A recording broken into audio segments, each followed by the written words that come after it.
कहाँ ही कबीर झूठे मिले झूठा, ठग ही ठग व्यवहारा।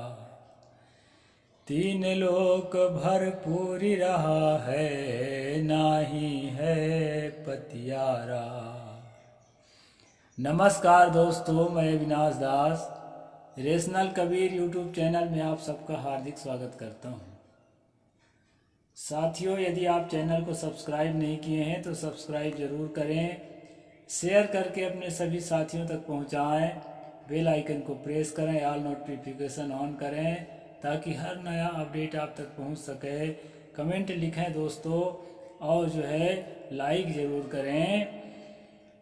जैसा कि आपको मालूम है, अभी मैं यात्रा पर हूँ, इसलिए बहुत सारे काम मेरे रुक जाते हैं। फिर भी समय निकाल कर किसी किसी दिन मैं जो है क्रम को आगे बढ़ाता हूँ। दोस्तों, मनुस्मृति पर हम स्ट्रीम चला रहे थे, अभी कुछ दिन से दो तीन दिन से रुक गया था, उसको आज हम पूरा करते हैं। मैं सतगुरु कबीर साहिब की जो वाणी बोला शुरू में, उसका संक्षेप में अर्थ कर देता हूँ दोस्तों। इसके बाद फिर आगे के प्रसंग पर चलते हैं।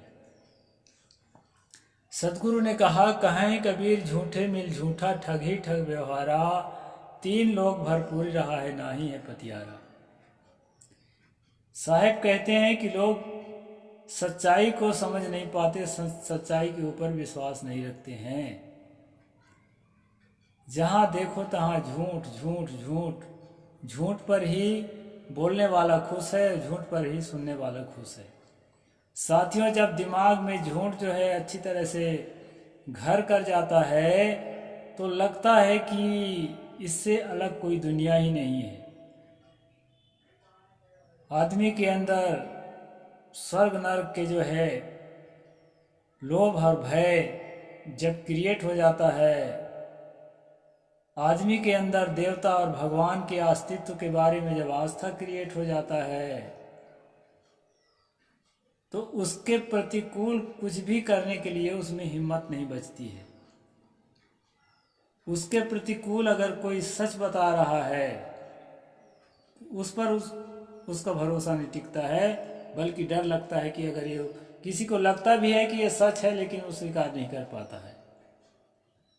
इसलिए दोस्तों, देवता भगवान और धर्म के नाम से चाहे जितनी यातना दो, जितना कष्ट दो, कहा है ना, 100 जूता खाए तमाशा घुस के देखे। तमाशा देखने की जब आदत हो जाती है तो भले 100 जूता पड़ने लगे, लेकिन वो तमाशा घुस के देखेगा ही, मार खा खा के घुसेगा।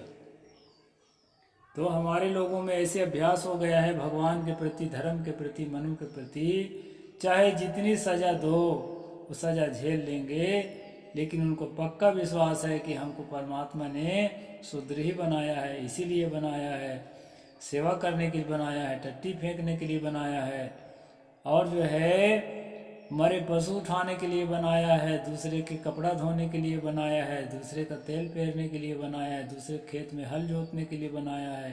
भगवान ने हमें इसीलिए बनाया है, तो हमको यही करना है, इसलिए हमको हिंदू ही बने रहना है। ऐसा लोगों के अंदर है दोस्तों। और अब तो भूल ही गए हैं कि मनुस्मृति का कानून क्या था, क्योंकि जब से संविधान लागू हुआ है तब से उस तरह की सज़ा नहीं मिलती है। तो सज़ा मिलना बंद हो गया है, तो लगता है सज़ा दोबारा नहीं मिलेगी। दोस्तों, यदि राम राज्य स्थापित हो जाए, हिंदू राष्ट्र स्थापित हो जाए, तो हिंदू कानून और हिंदू राम कानून के तहत जो है ये मनुस्मृति फिर से हावी हो सकती है। इसलिए जागो और जगाओ। तो कल हमने पढ़ा था दोस्तों कि ब्राह्मण आदि जो उच्च जाति के लोग हैं, उनके बराबर में अगर बैठने का कोशिश करता है शूद्र, कोई ओबीसी, तो उसके चूतड़ काट देना चाहिए, मतलब उसका नितंब बैठने वाला हिस्सा को, मांस को काट के निकाल देना चाहिए। ऐसा जो है हमने कल पढ़ा था। और ये मांसाहारियों के कोई भरोसा नहीं है दोस्तों। वातापी नाम के आदमी को अगस्त ऋषि जो है खा करके पचा लिया था, ऐसी कहानी है। तो ये चूतड़ को काट के मांस भी खा सकते हैं, ऐसे इनकी मंशा है। संविधान के कानून के डर से ऐसा नहीं कर पा रहे हैं, इसलिए मनुस्मृति लागू करना चाहते हैं। आगे क्या है इनका कानून दोस्तों, वो भी मैं बता देता हूँ। अवनिष्ठीवतो दर्पाद द्वाओष्ठो छेदे नृपः अवमूत्र्यतो मेढुमेव सर्धयतो गुदम। ये 282 नंबर श्लोक है अष्टम अध्याय का मनुस्मृति। कहते हैं, राजा ब्राह्मण के ऊपर गर्भ से थूकने वाले शूद्र का दोनों होंठ, पेशाब करने वाले का लिंग और अधोवायु करने वाले का मलद्वार कटवा दे। यानी जो व्यक्ति जो है गर्भ के साथ थूकता है उसके दोनों होंठ को काट देना चाहिए, और जो पेशाब करता है ब्राह्मण के ऊपर उसके पेशाब इंद्री को यानी पेनिस को काट देना चाहिए, शिश्न को काट देना चाहिए। और अगर किसी बीमारी बस या वैसे भी पेट में गैस होने के कारण या किसी कारण से वो अधोवायु छोड़ता है, अपान वायु छोड़ता है, तो वैसी स्थिति में उसके गुदा के जो मांसल हिस्सा है उसको काट देना चाहिए, ऐसा 282 में कहते हैं दोस्तों। और आगे क्या कहते हैं वो सुनिए। केशेषु गृह्णतो हस्तो छेदयत विचारयन् पादयोर्या टीकायां च ग्रीवायां वृषणेषु च। जो शूद्र अविचार से ब्राह्मण का केश, पैर, दाढ़ी, गर्दन या अंडकोश पकड़े तो राजा बिना विचार किए ही उसके दोनों हाथ कटवा ले। यदि केस को, गर्दन को झगड़ा के टाइम ऐसा होता है, ब्राह्मण भी ऐसा कर सकता है, केवल शूद्र ही करता था ऐसी बात नहीं है। लेकिन यहाँ पर जो सजा लिखा है दोस्तों शूद्र के लिए लिखा है, ब्राह्मण के लिए या किसी ऊंची जाति के लिए इस सजा का विधान यहाँ मनु नहीं लिखे हैं। दूसरी जाति अगर करता है शूद्र के साथ तो एक बात चलेगा, लेकिन शूद्र अगर वैसा करता है उसके दोनों हाथ काट देना चाहिए। त्वक भेदकः शतं दंड्यो लोहितस्य च दर्शकः मांस भेदता तो पण्डिक्रांत प्रावस्था भेदकः। अब आगे बताते हैं, जो अपने ही सजाति का चमड़ा छील डाले या लठ निकाल के लहू निकाल दे तो उसे 100 पर्ण दंड देना चाहिए। मांस छेदन करने वाले को 6 निष्क दंड दे और हड्डी तोड़ने वाले को देश से निकाल दे। जब एक ही जाति में झगड़ा हो, शूद्र का झगड़ा शूद्र से हो या ब्राह्मण का झगड़ा ब्राह्मण से हो, तो ऐसी स्थिति में बताते हैं उसको 100 रुपए का जो है जुर्माना लेकर के छोड़ देना चाहिए अपराधी को। इस प्रकार से दोस्तों आगे कहते हैं, वनस्पति नाम सर्वे मुपोभोगम यथा यथा तथा तथा दमः कार्यो हिंसायामिति धारणा।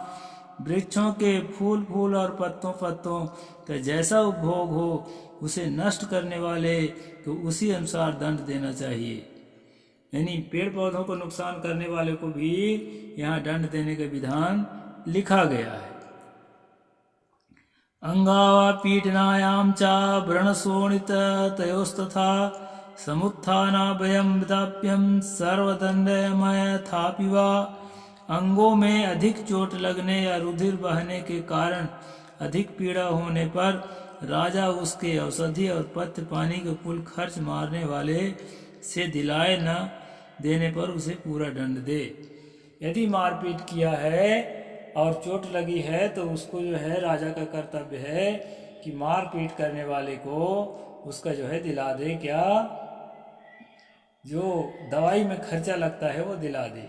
ये सजाति झगड़ा की बात है दोस्तों, शूद्र और उच्च जाति की झगड़ा की बात नहीं। शूद्र और उच्च जाति की झगड़ा की बात तो मैं बता दिया हूँ कि शूद्र अगर अपने हाथ से या अपने लात से प्रहार करता है या उसका चोटी पकड़ता है या किसी अंग को पकड़कर जो है उसको प्रताड़ित करता है, उसका दोनों हाथ काट देना चाहिए।